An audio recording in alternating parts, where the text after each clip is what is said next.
Good morning, everybody. Thanks for coming on this last day before the holidays. So this is about getting results into practice.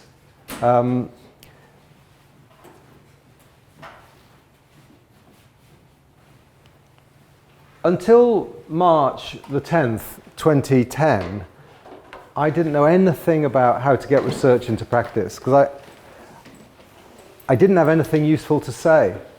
You know, I didn't need to know how to disseminate research results because I had nothing to disseminate.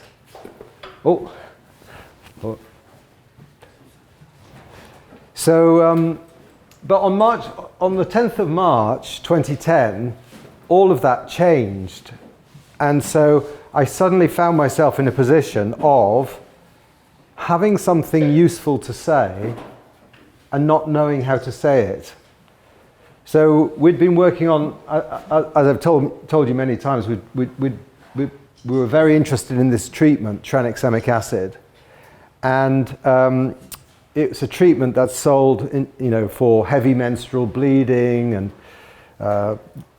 the bleeding that you get after tooth extraction, and it works by stopping blood clots breaking down. So this is blood, this yellow stuff is fibrin, and when you're bleeding, this net of fibrin develops to stop the bleeding, but there's this enzyme in the blood called plasmin that chops this net up into little pieces, and so you bleed more quickly. And some very clever Japanese researchers in the 1950s identified a drug called tranexamic acid that stops that enzyme. It inhibits that enzyme. And we'd seen that it reduces death and bleeding in surgery, and we thought, well, the sort of bleeding that you get in surgery is very similar to the sort of bleeding that you get in car crashes and violence. This woman's been stabbed in the stomach. I mean, being stabbed in the stomach's not that different from being opened up by a surgeon. So we thought it should have the same effect. And we did this big trial called CRASH 2, and we found it was effective. So we got this really good treatment benefit, a reduction in mortality with tranexamic acid, and it was even better if you give the treatment really early. So if you give this drug really early, it's really life-saving. So, and this is, death. So a 30% reduction in death is quite good, and it's not the play of chance. If you give it a little bit later, it gets a little bit less effective, but still quite effective. And if you give it late, it doesn't seem to work at all and might increase the risk. So, and it works everywhere. So it works, it doesn't seem to vary. It's equally effective wherever you use it. So because it was a big trial, we had 20,000 patients. We had hospitals in Asia, Latin America, Africa, Europe and Australia and Canada. And the treatment effect was the same. When you look at these sorts of graphs, the critical thing is there any heterogeneity? So you're not looking if these are all statistically significant compared to this. We're actually looking if this, and this vary from that, and they don't. So after doing research for about 20 years and never finding anything that works, suddenly we've found something that works. And, and then we worked out how many lives could you save with this treatment if it was used around the world. And we worked out that it was about 130,000 lives a year. So, wow, that's not bad. Most of the lives would be saved in countries like China and India, which have big populations and lots of trauma. but also countries like Brazil and the United States, where they like to shoot each other. They think it's a constitutional right to do that. So, you know, it's an important, we had an important message to disseminate, and, you know, who's going to do it? Highly cost effective, you know, it's really cheap. So, you know, if you had, I've talked about this earlier in the week, this is cost per life year gained. So if you had £1 million and you wanted to save lives with it, you'd first use it on insecticide treated bed nets, because that's the best way to save a life. That's the most cost effective treatment. So if you've got $1 million, you could save 20,000 lives with that $1 million by using it on insecticide treated bed nets. You could save 17,000 lives if you use tranexamic acid in trauma, and you could save 800 lives if you used it as antiretroviral therapy. So this is, I mean, this refers back to some of the things I've been talking about in the week about, you know, the relative cost effectiveness as being the way we should determine our health priorities. And I mean, actually, the reverse happens because the HIV lobby is very strong, because people, you know, say, right, we must have antiretroviral treatment for the world. Like the woman in the hospital that was closed, you know, she was getting antiretroviral treatment. She wasn't getting anything, they weren't giving anything else in that hospital, but you could get antiretroviral treatment. So if we argue just for our problem, you know, actually we can do a lot of harm, or we can not do a lot of good. So I think, you know, tranexamic acid for trauma, it's highly cost effective, and once you've done insecticide treated bed nets, it's a really good spend. So I thought, well, wow, my goodness, here I am, I've been doing research for 20 years, I've never shown anything to be effective until now. This is good, you know, I'm lucky, because, you know, a lot of people might go through their whole lives without showing anything to be effective. So very lucky, but I thought, well, you know, this is a lot of lives. It's a cheap generic drug. The pharmaceutical company isn't going to make sure that people get it. The pharmaceutical company isn't going to advertise this result to the world. So I'll try and do it. So I went to the funder, the British government funder, the National Institute of Health Research, and I said, look, we've got a great result. You funded this trial, you gave us £2 million to do this trial, and we've got this fantastic result that can save 130,000 lives a year. I want you to give me £500,000 to disseminate this result, right? So the trial cost £2 million, and we wanted £500,000 for dissemination. And I wrote I wrote proper argument why it's important to do this and what we're going to spend the money on. And so I asked them for £500,000.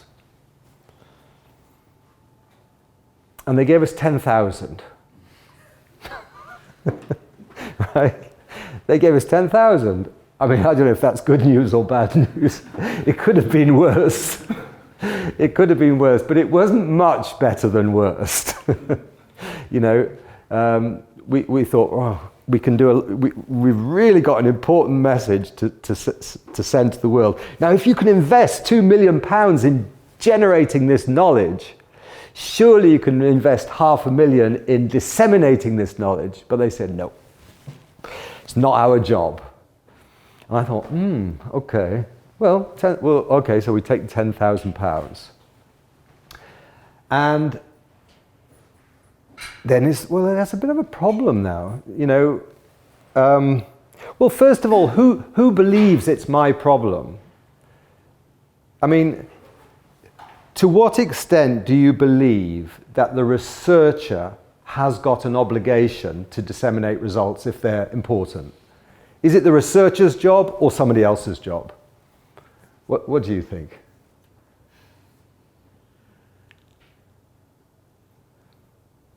I feel that all of us should work for this. You think it's... Do you think it's your responsibility to spread the news, or do you just publish the results in a journal and that stops there? I think the researcher should push. The researcher should push.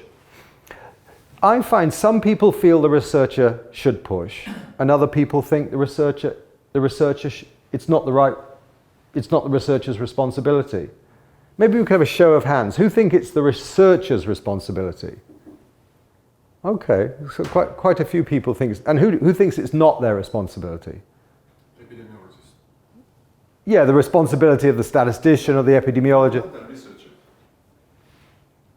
Epidemiologist is a public health practitioner. Public health practitioner, not the researcher. Yeah. Okay. I mean, this is what I find. It's close to a 50-50 split. Some people think it's the obligation of the researcher, and some people think it's not the obligation of the researcher because, well, for a start, the researcher might not be any good at doing that, yeah? Because researchers are quite, I mean, we have a certain sort of, I don't know if this is true, maybe, I'll say it anyway. We have a certain kind of personality which tends to be more introverted and, focused. Do you know what I mean? So in my university, you have professors just wandering around the corridors, and you say good morning to them, and they go, oh! Because they're just lost in their thoughts. Yeah. Oh, hi! Whoa! You frighten them, and they're not the best people necessarily for disseminating the research, but I of the 50-50 split, I felt that the researchers have a responsibility.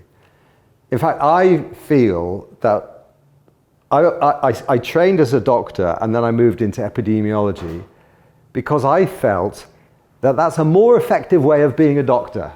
Yeah? That actually doctoring, you're doing stuff every day and you don't know if it's good or if it's bad. And so finding out if something's good or bad is a better way of being a doctor, I felt. So, and sometimes I think people ask me, are you clinical or non-clinical? I say, well, I'm clinical. In my mind, I'm clinical because I'm trying to find what's the right thing to do clinically. I mean, Dr. Furukawa, do you consider yourself a practicing psychiatrist? You might be as well. Well, in my mind, I'm still a clinician. That's it. I feel exactly the same as you. Although I don't see patients, we consider ourselves clinicians because actually finding out the right thing to do seems to be, a more effective way of doing medicine. So, £10,000. What can we do with £10,000? So the first thing we decided to invest it in is trying to get this treatment on the WHO list of essential medicines. And there's lots of bureaucracy to do that. And that took about 3 months, 3 to 6 months, and that used up all the £10,000. But we got the treatment on the WHO list of essential medicines. But the WHO doesn't do anything with that list. You just put the name on the list, and then countries may or may not buy that treatment, but it doesn't disseminate anything. It doesn't spread the word or anything like that. So we got it on the list of essential medicines, and then it was the summer holidays, and I was born in Wales, and I go back to Wales, and I was talking to my brother's son, my nephew, and he was a student at the time. He was a student of animation. He likes making cartoons. So he was a student animator at Bristol University, and I said to him, look, oh, you know, he was saying, you know, Uncle Ian, what's happening? And I said, well, you know, I've got this great result and I only got £10,000 and now I've spent it all. And he said, well, look, I'll make you a cartoon, right? So he goes up to his bedroom and then he comes down 3 months later and he's made this cartoon. So I'll show you the cartoon.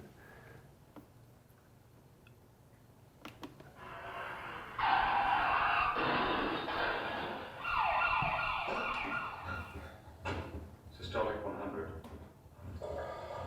Systolic 90. Get me blood.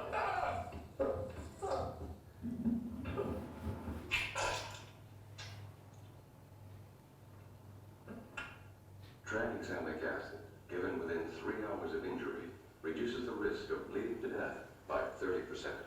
It works. Use it.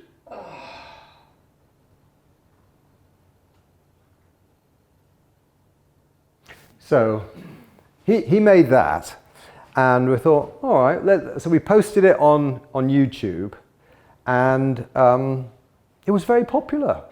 People sent it to other people, and it got very popular, and it actually got picked up by the New York Times.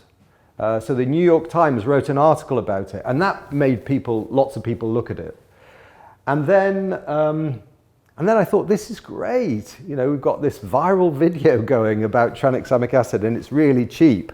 So it was a very cheap way of disseminating research results. Until somebody rang me up from Google and they said, I'm terribly sorry, we have to take your video down.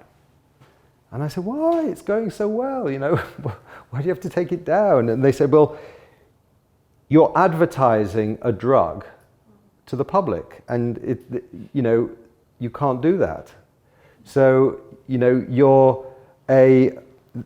YouTube is open to everybody, and there isn't, tranexamic acid is not licensed for use in trauma.